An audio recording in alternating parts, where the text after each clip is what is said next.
जय जवान और जय विज्ञान की। पीएम मोदी ग्रीस से कल देश लौट रहे हैं। प्रधानमंत्री पहले दिल्ली नहीं आएंगे, सीधे बेंगलुरु जाएंगे। और पता है क्यों?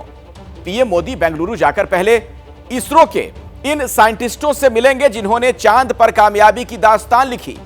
पीएम मोदी ने सीमा विवाद पर चीन को जो दो टूक कही है, उसकी भी गूंज सुनाई दे रही है।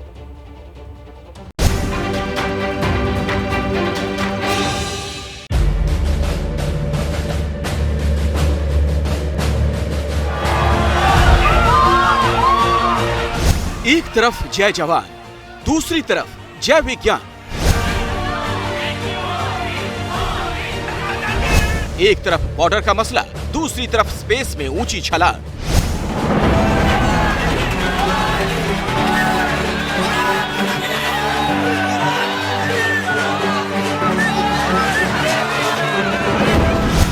एथेंस से इसरो, ब्रिक्स से बेंगलुरु। साइंस और डिप्लोमेसी के अलग अलग मोर्चों पर भारत की मेधा का, भारत की कामयाबी का परचम लहराने के बाद प्रधानमंत्री नरेंद्र मोदी की स्वदेश वापसी इस बार बेहद खास होने जा रही है। प्रधानमंत्री मोदी ग्रीस की राजधानी एथेंस से सीधा बेंगलुरु पहुंचेंगे। इसके लिए जोरदार तैयारियां की जा रही हैं। मोदी 26 अगस्त को सुबह 5:55 पर बेंगलुरु के HAL एयरपोर्ट पर उतरेंगे। बेंगलुरु के HAL एयरपोर्ट से लेकर इसरो तक मोदी का रोड शो होगा। इसरो पहुंचकर प्रधानमंत्री मोदी वैज्ञानिकों से मिलेंगे। मोदी के बेंगलुरु से दिल्ली पहुंचने पर भी भव्य रोड शो होगा। दिल्ली के पालम एयरपोर्ट पर प्रधानमंत्री मोदी की अगवानी में खुद बीजेपी अध्यक्ष JP नड्डा समेत बीजेपी के तमाम बड़े नेता पहुंचेंगे। यानी चंद्रयान की कामयाबी और ब्रिक्स सम्मेलन से बने माहौल का मोमेंटम सरकार और बीजेपी बनाए रखना चाहती है। इसमें कोई शक नहीं कि चंद्रयान 3 की ऐतिहासिक कामयाबी से देश में जश्न और गर्व का माहौल है और बीजेपी इसे भुना भी रही है। लेकिन ब्रिक्स शिखर सम्मेलन के दौरान चीन के राष्ट्रपति शी जिनपिंग से जो प्रधानमंत्री नरेंद्र मोदी की अनौपचारिक मुलाकात भी हुई है, उसको भी काफी निर्णायक माना जा रहा है। ब्रिक्स शिखर सम्मेलन के दौरान प्रधानमंत्री मोदी और चीनी राष्ट्रपति शी जिनपिंग के बीच बहुत कम समय के लिए बातचीत हुई, जिसमें पीएम मोदी ने LAC से जुड़े अनसुलझे मुद्दों पर भारत की चिंताएं साझा की। पीएम ने दो टूक कहा कि सीमावर्ती इलाकों में शांति बनाना और LAC का सम्मान करना जरूरी है। In a conversation with President Xi Jinping of China, Prime Minister highlighted India's concerns on the unresolved issues along the LAC in the western sector of the India-China border areas. Prime Minister underlined that the maintenance of peace and tranquility in the border areas. सितंबर में Bharat G20 शिखर बैठक की मेजबानी कर रहा है। उसमें चीन को भी आना है, इसीलिए G20 मीटिंग से पहले मोदी और जिनपिंग की मुलाकात और बात बहुत अहम मानी जा रही है। वो इसलिए भी क्योंकि भारत और चीन की सेनाओं के बीच पिछले 6 साल के भीतर 3 अलग अलग जगहों पर झड़प हो चुकी है। साल 2017 में डोकलाम में, उसके बाद साल 2020 में गलवान में और फिर साल 2022 में तवांग में। भारत चीन के बीच लंबे समय से सीमा विवाद चल रहे हैं, खासतौर से अरुणाचल प्रदेश, लद्दाख और सिक्किम जैसे इलाकों में। इन्हीं मसलों को लेकर भारत और चीन के बीच 10 दिन पहले कोर कमांडर स्तर की बैठक भी हो चुकी है। इसीलिए प्रधानमंत्री मोदी और चीन के राष्ट्रपति शी जिनपिंग के बीच LAC मुद्दे को सुलझाने को लेकर हुई अनौपचारिक बातचीत को खासा अहम माना जा रहा है। हालांकि राजनीतिक विरोधी चीन के मुद्दे पर पीएम मोदी की घेरेबंदी में जुटे हैं। लद्दाख एक स्ट्रेटेजिक जगह है। चाइना ने हिंदुस्तान की जमीन ली है। हजारों किलोमीटर जमीन हिंदुस्तान की चाइना ने हमसे छीनी है। और दुख की बात है कि हिंदुस्तान के प्रधानमंत्री ने ऑपोजिशन की मीटिंग में कहा कि हिंदुस्तान का 1 इंच किसी ने नहीं लिया है। यह सरासर झूठ है। आखिर क्यों प्रधानमंत्री चाइनीज प्रेसिडेंट के पीछे भाग रहे हैं बातचीत के लिए?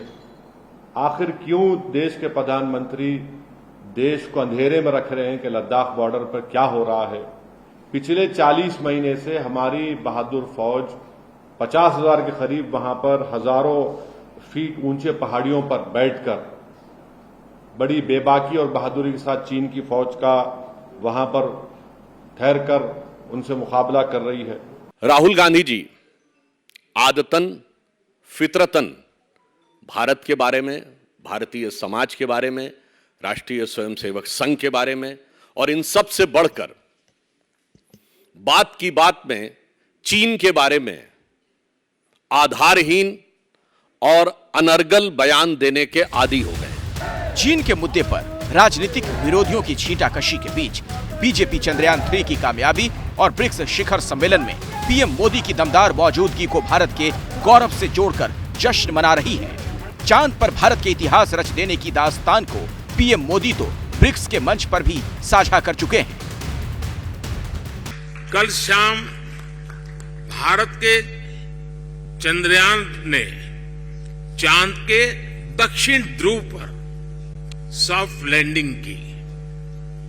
ये केवल भारत के लिए ही नहीं बल्कि पूरे विश्व के वैज्ञानिक समुदाय के लिए एक बहुत बड़ी उपलब्धि है। और जिस क्षेत्र में भारत ने अपना टारगेट तय किया था वहां पहले कभी कोई प्रयास नहीं हुआ है और ये प्रयास सफल हुआ है। तो बड़ा डिफिकल्ट टेरेन के ऊपर विज्ञान हमें पहुंचा पाया है। ये अपने आप में विज्ञान की, वैज्ञानिकों की बड़ी सफलता है। चंद्रयान 3 की चांद पर सॉफ्ट लैंडिंग कराने वाले वैज्ञानिकों की पीठ थपथपाने के लिए खुद प्रधानमंत्री ग्रीस से सीधे दिल्ली न पहुंचकर बेंगलुरु जाने वाले हैं, जहां वो इसरो के वैज्ञानिकों से मिलेंगे। चांद के दक्षिणी छोर पर अपनी उपस्थिति दर्ज करा के भारत ने इतनी बड़ी लकीर खींच दी कि दुश्मन देश पाकिस्तान तक को भारत की इस कामयाबी पर नतमस्तक होना पड़ा है। चंद्रयान 3 के प्रज्ञान रोवर के लैंडर विक्रम से बाहर निकलने की तस्वीरें भी इसरो ने जारी की हैं, जो लगातार चांद की सतह पर रिसर्च कर रहा है। वैसे चांद पर पहुंचने के बाद इसरो अब सूरज के रहस्यों को जानने में जुट गया। इसरो ने घोषणा कर दी 2 सितंबर को आदित्य L1 मिशन को लॉन्च किया जाएगा। आदित्य L1 मिशन में सूर्य के रहस्यों की स्टडी की जाएगी।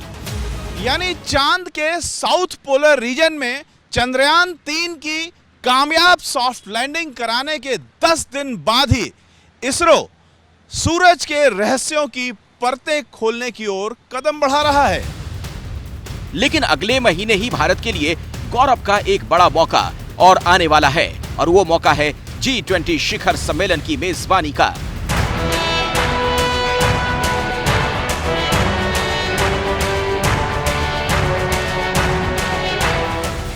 दिल्ली में 9 से 10 सितंबर तक होने वाले G20 शिखर सम्मेलन में दुनिया के ताकतवर नेताओं का जमघट लगने वाला है। भारत पहली बार इसकी मेजबानी करने वाला है, तो जाहिर है वो मेगा इवेंट प्रधानमंत्री मोदी के वर्ल्ड लीडर के रुतबे को और पुख्ता करेगा। जैसे ही घड़ी का काटा दोपहर 2:30 पे आए, बबीता जी का दिल सास बहू साजिश के लिए मचल जाए। और ये है इनकी बहू, पूरे दिन ऑफिस की टेंशन हो जाए गॉन जब ये करें अपना फेवरेट शो फ्री टाइम पे ऑन। इनकी तरह आप भी देखिए अपना फेवरेट शो अपने टाइम पर और डाउनलोड कीजिए ABP लाइव ऐप अपने स्मार्ट टीवी पर।